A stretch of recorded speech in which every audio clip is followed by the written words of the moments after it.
Well, here we are once again, another podcast from Firm Foundation. And it's a podcast of Foundations for Living located right here in Waupaca, Wisconsin. It's a rural community. And we're going to talk about that today. We're going to talk about everything's fine, nothing to see here. Just keep moving. And hope to shed some light on what it's like running a nonprofit crisis center in a rural city. One of the things I've learned early on is that Waupaca is a city of roughly, according to the United States Census, the population estimate for July 1st, 2021 is going to be 6,350. Now, of course, that can change rapidly one way or another, but that's typically the population of the city of Waupaca. I do want to welcome everybody that might be tuning in. If you are watching, be sure to leave a comment, post a comment. It can be a question, whatever. I will address them on the air while I'm live. And if it's after the show has aired, then I will do my best to comment on them after the show and throughout the week until next Tuesday when we go live again at 10 a.m. So it's something that we are in our fourth week of doing. And so what that means is that if you want to catch up on all of our podcasts, you can go to our YouTube channel. You can go to our Facebook page as well. And you can find all of the links for those at fflwaupaca.org. Go there. It'll direct you to all of those pages and click like, click subscribe on YouTube and leave comments. But again, if you're watching and you have a comment or a question that you'd like me to address during this live aspect of it, please do so. We're also going to be submitting our podcast to Apple, Google, Spotify, all of those venues as well, so that you can subscribe and listen there as well. You won't get the audio, you won't get the video, but you'll get the audio through all of those channels. So again, feel free to comment during the show. Let me know. Say hi if you want. That's totally fine. We'll say hi back to you. We always like to hear from people and where you're from and what you're up to and all of that. So a little background. I grew up in Milwaukee, city of about 636,000 people.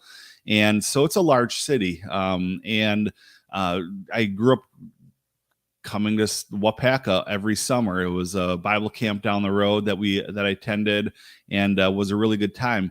But it was a little bit of a culture shift for me from going from a city of 636,000 to a city of 6,300 plus.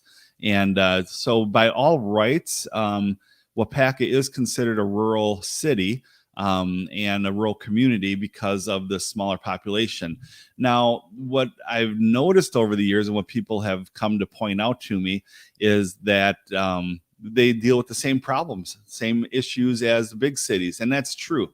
It is just magnified even more because everybody knows a little bit about everything going on in the city. And so I want to talk about that today, because one of the questions we get at Foundations for Living is there really that kind of problem in the city, in your area? And the answer is yes. No matter how many times people may say that everything's fine, there's no homelessness, there's no big issues, there is. And so what I did was this morning, I pulled some statistics, some stat sheets on our city, and I want to share those with you. And please feel free to chime in, weigh in. And again, like I said just a couple minutes ago, even if you just want to say hi, let me know where you're from. That would be fantastic. I'll put your comment up on the screen so that we can talk about these things. So I went on the U.S. Census Bureau website, and you can look up your city and get statistics on it. And it said the population estimates based on April 1st, 2020 was 6,278. And now the projected estimate for next month, July, is 6,350. So it's a growing city.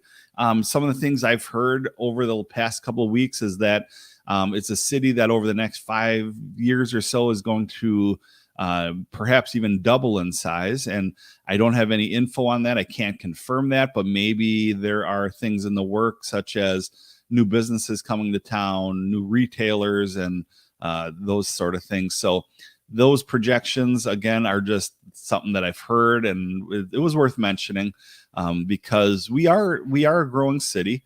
And I mean, we have a Starbucks now, so I mean that usually means something in the way of growth and what's going on.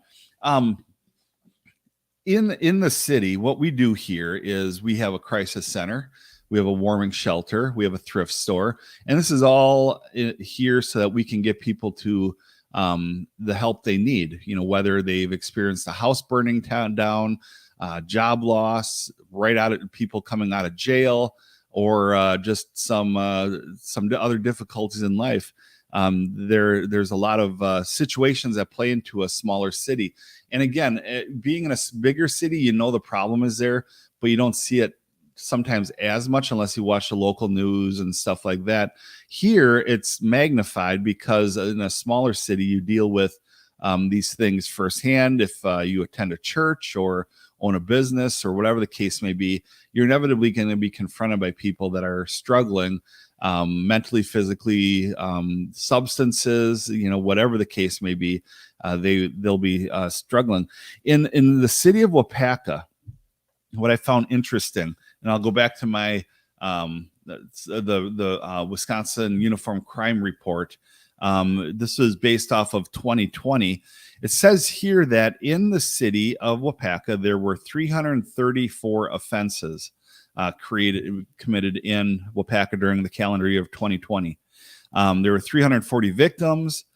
There were 84 adult arrests and 26 juvenile arrests. And so, again, no city is exempt from these sort of things that happen. And whether you're a small little farm community or a bigger city like Waupaca or Appleton or Fremont, or Stevens Point, or going down further, Madison, Eau Claire, Milwaukee, these problems are there. Now, what I found interesting is that some of the big violations that took place were weapon law violations. There were, and the highest one is actually drug and narcotic offenses. There were 75 of them during the 2021 year. And so that's what we do here. We help people out.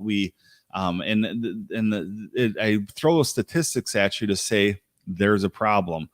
And no matter how many times we want to say we live in Mayberry, a little tip of the hat to Andy Griffith's show, or wherever, there is a problem. And as a city, as a organization like Foundations for Living and other nonprofits within our county, and there are numerous ones, we look at it from the viewpoint of saying, okay, so what is the problem and who is affected?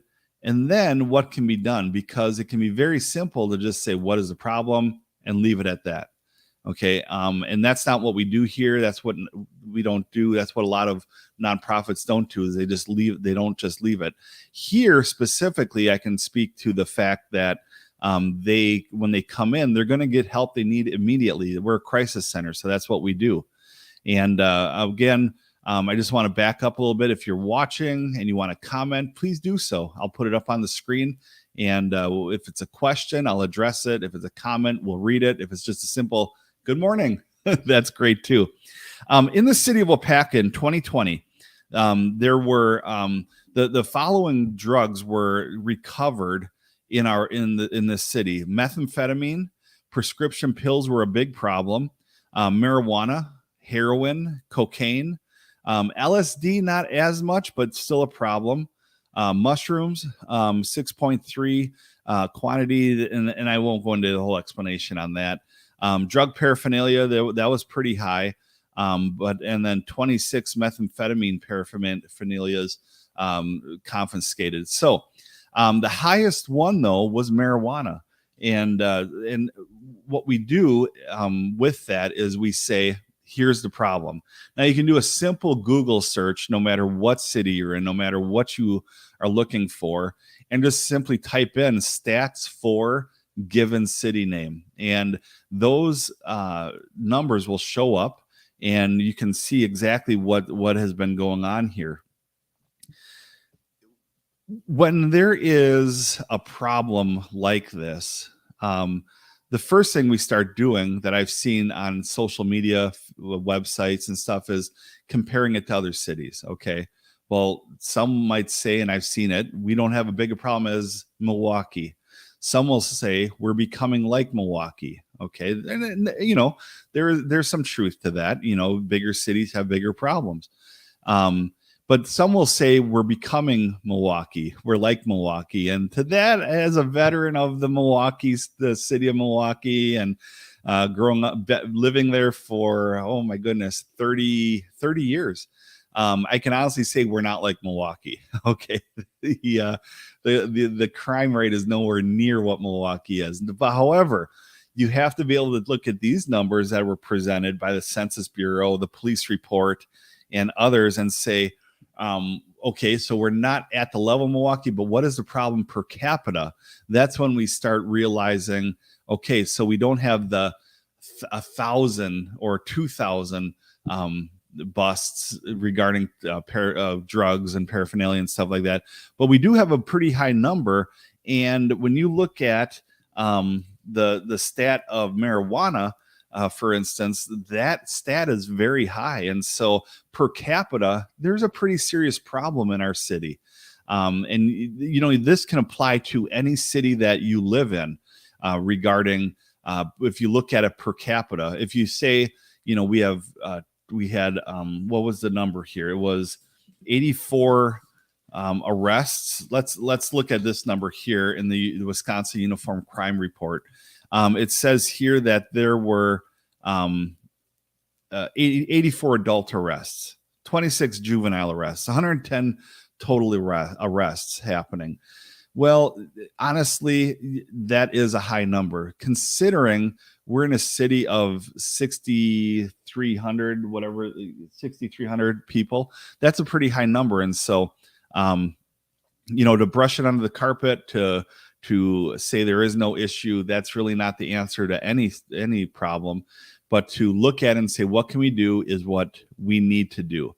I believe churches need to address that issue. The government needs to address that issue, and private nonprofits like Foundations for Living.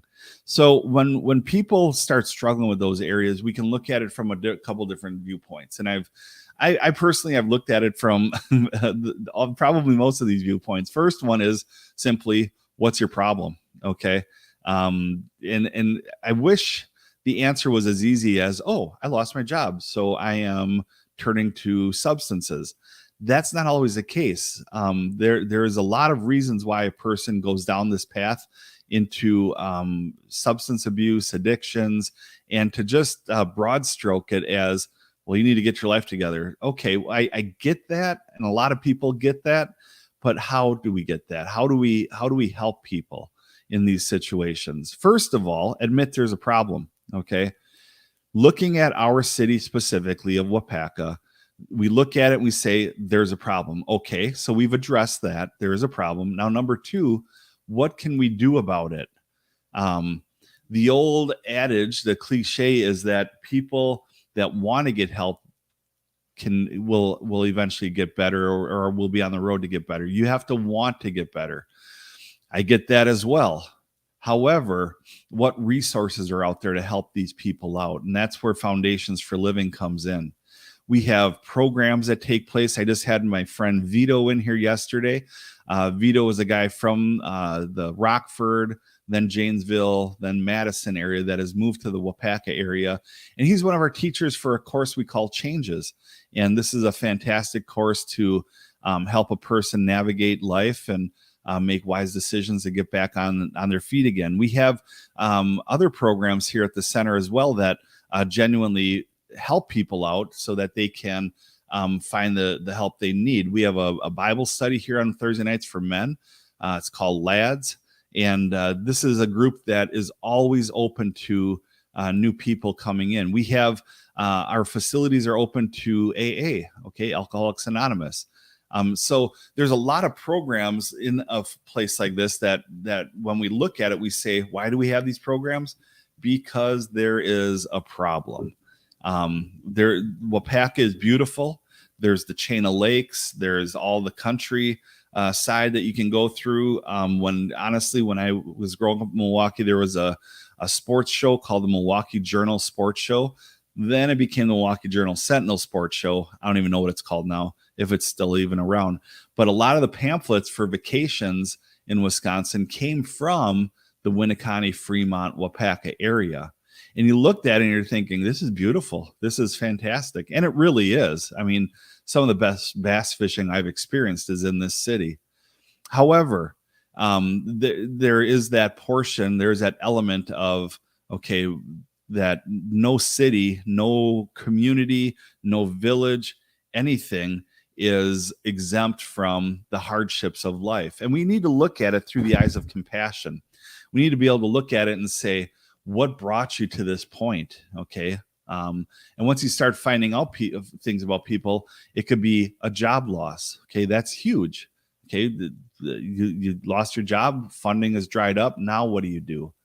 It could be a divorce or a relationship that's split between adults or parent-kid relationships. And quite honestly, it could be generational. This is what this person was brought up in, and this is all they know. And so they turn to that, and then they turn to that. The church world would call it perhaps a generational curse. Some other more psychological approaches would have a different term for that as well. But there's a lot of things that we can do to look at that and say, where'd you come from? What's your story? Why are you here? What can we do to help?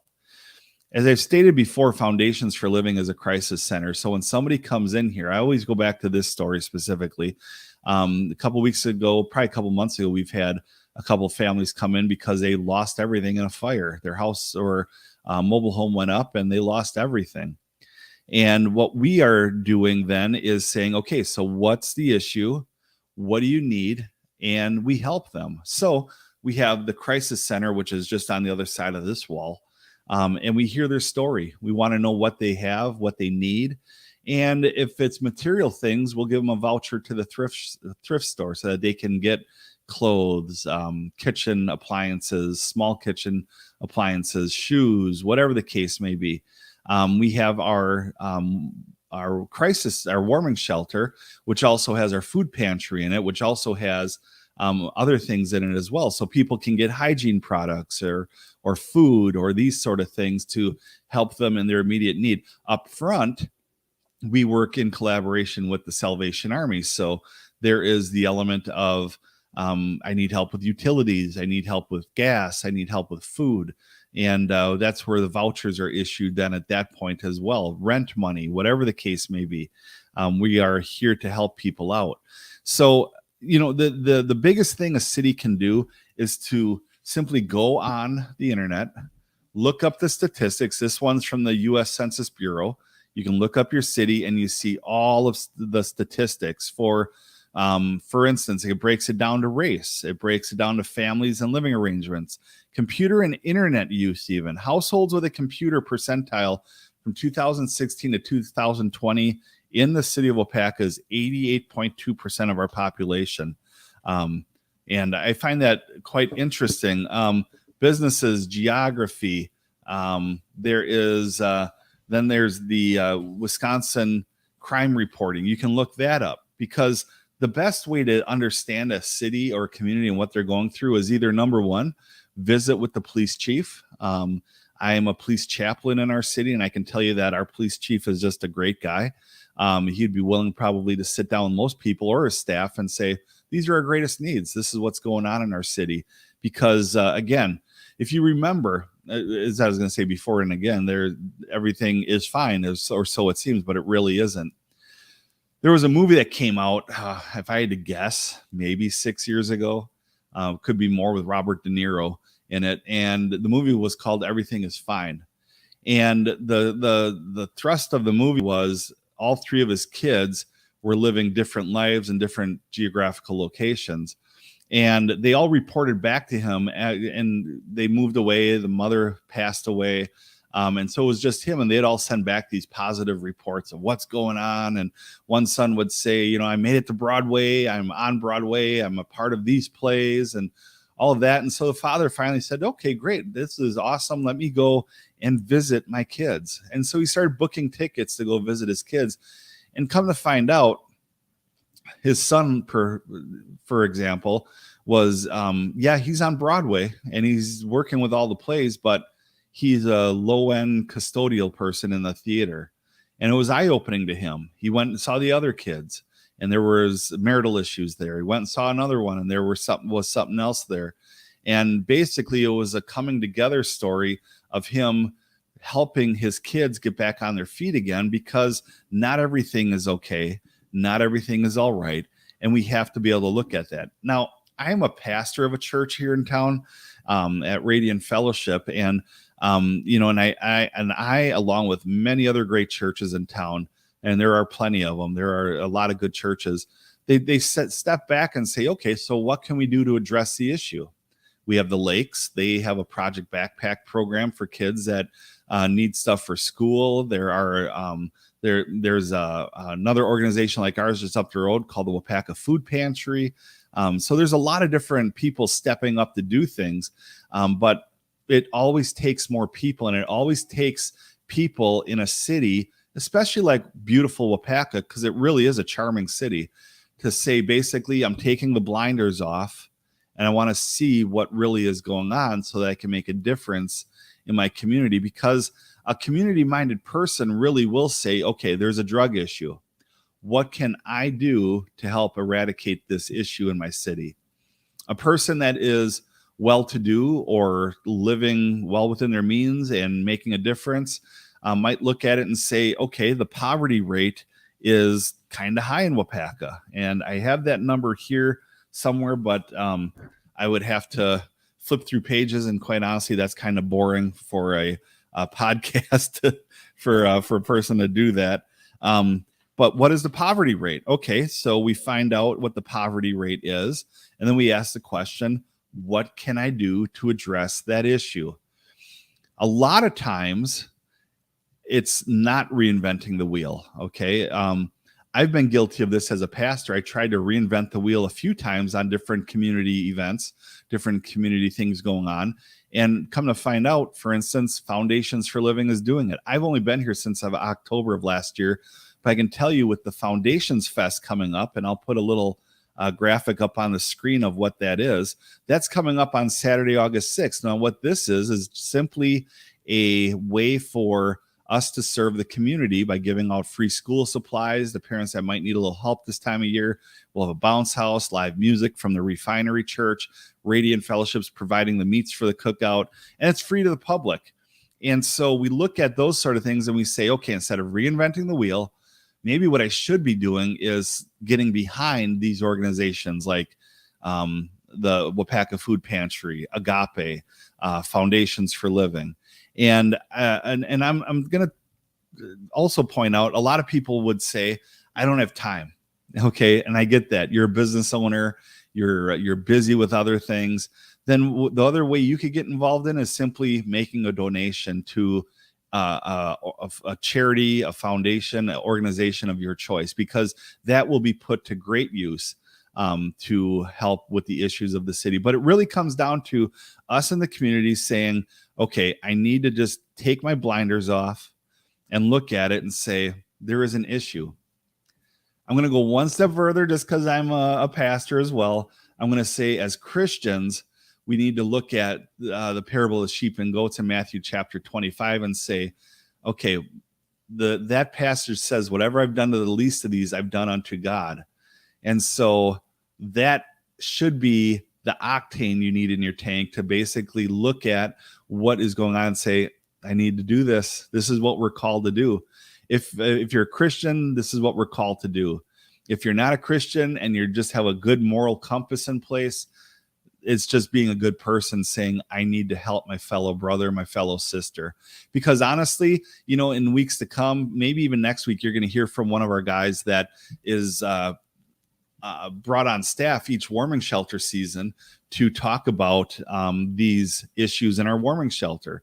It is uncomfortable. It's dirty. It's not comfortable. It's difficult to do these sort of things. But when we get behind a cause to help our cities improve, it's very rewarding. And what's really exciting is seeing the people you've helped well on their way now to providing for themselves and their families. Some of them even start forming families. Why? Because one organization like Foundations or any other one in our city or county stepped up and said, we're here for you. We're going to help you out. We're going to do the things we need to do to help you get on your feet again. So in the last few minutes, I see we got a couple of viewers. You can feel free to ask questions.